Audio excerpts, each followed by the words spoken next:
Hello everyone, this is the Historiographer. Today, in collaboration with Stoic historian Ansar Ivan, we will explore the fascinating life and times of the man that nearly brought the world to nuclear annihilation, a revolutionary that exported communism worldwide, the man known as El Comandante, who was targeted over 600 times by the CIA in failed assassination attempts, becoming a recurrent nightmare for Uncle Sam. Meet Fidel Castro.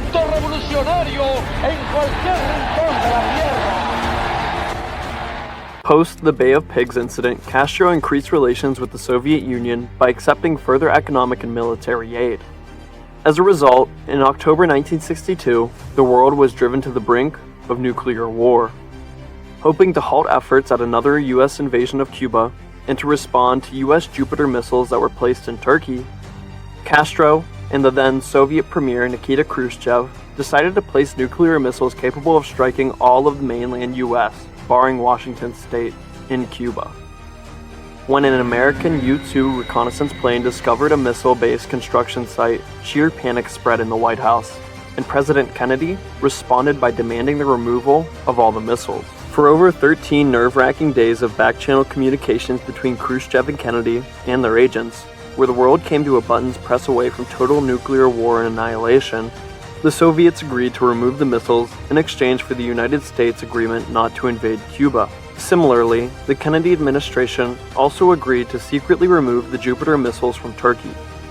While both leaders saved some face, Castro, on the other hand, was humiliated. Truly, both superpowers had completely left him out of the negotiations. The United States would further rub salt in Castro's fresh wound by successfully persuading the Organization of American States to end diplomatic relations with Cuba, in response to Castro's so-called shameful actions. However, the indomitable spirit of Castro would help him rise from the ashes, and he began to take several steps to export communist ideas, in direct defiance to the U.S. Firstly, in 1965, he merged Cuba's Communist Party with his revolutionary organizations, installing himself as the head of the party. Secondly, he began a worldwide campaign of supporting armed struggle against imperialism in Latin America and African countries.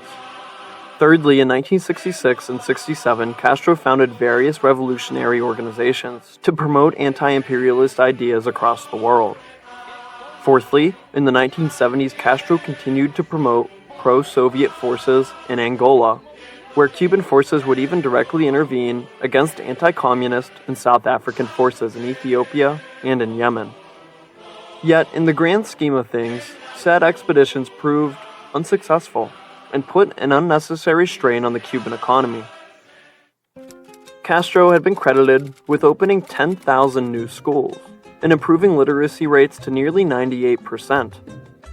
Till today, Cubans enjoy a universal healthcare system with qualified medical staff, which has decreased infant mortality to 11 deaths in 1,000. But at the same time, civil liberties were nearly erased, as labor unions lost the right to strike, independent newspapers were shut down, and religious institutions were harassed. Castro removed opposition to his rule through executions and imprisonments, as well as through forced emigration. During Castro's rule, hundreds of thousands of Cubans left or were exiled from the country, many settling just across the Florida Straits in Miami, which harbors a large Cuban diaspora. The largest of these exoduses occurred in 1980, when Castro opened up the port of Mariel.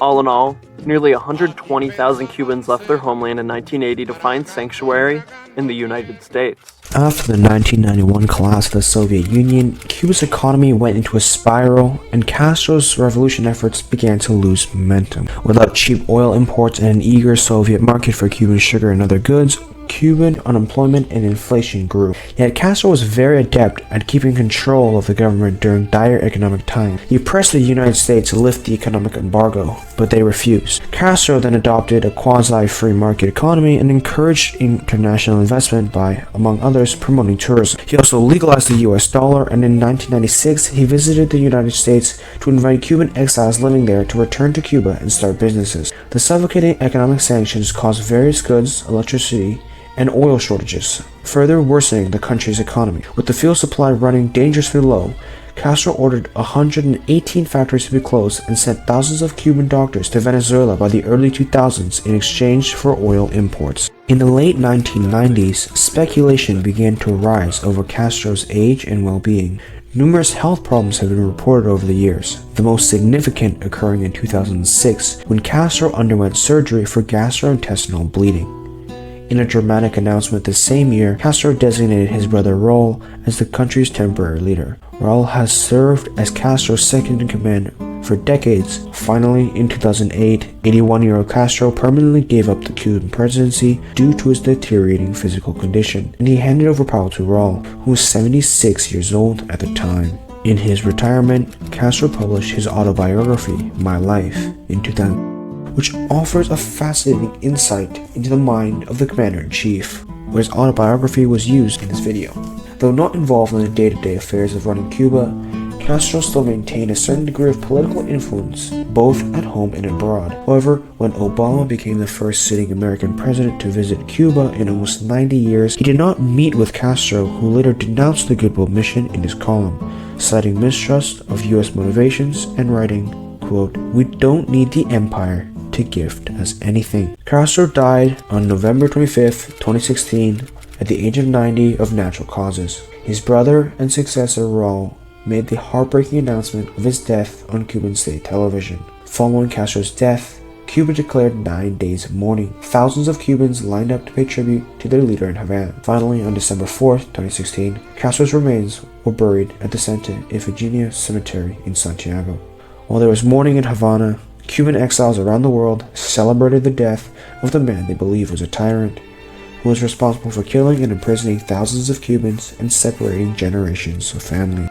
For the better or the worse, Fidel Castro remains one of history's most polarizing figures. On one hand, his struggle against the oppression of the Batista regime and US imperialist policies earned him wide acclaim as an ardent revolutionary, while on another, his brutal autocratic methods earned him many enemies amongst both the Cuban people and the neighboring countries, as evident by the CIA's adamant attempts to overthrow Fidel, the man who, unlike his comrade Che, simply refused to perish assassinated. If you liked this video, consider subscribing to spread history.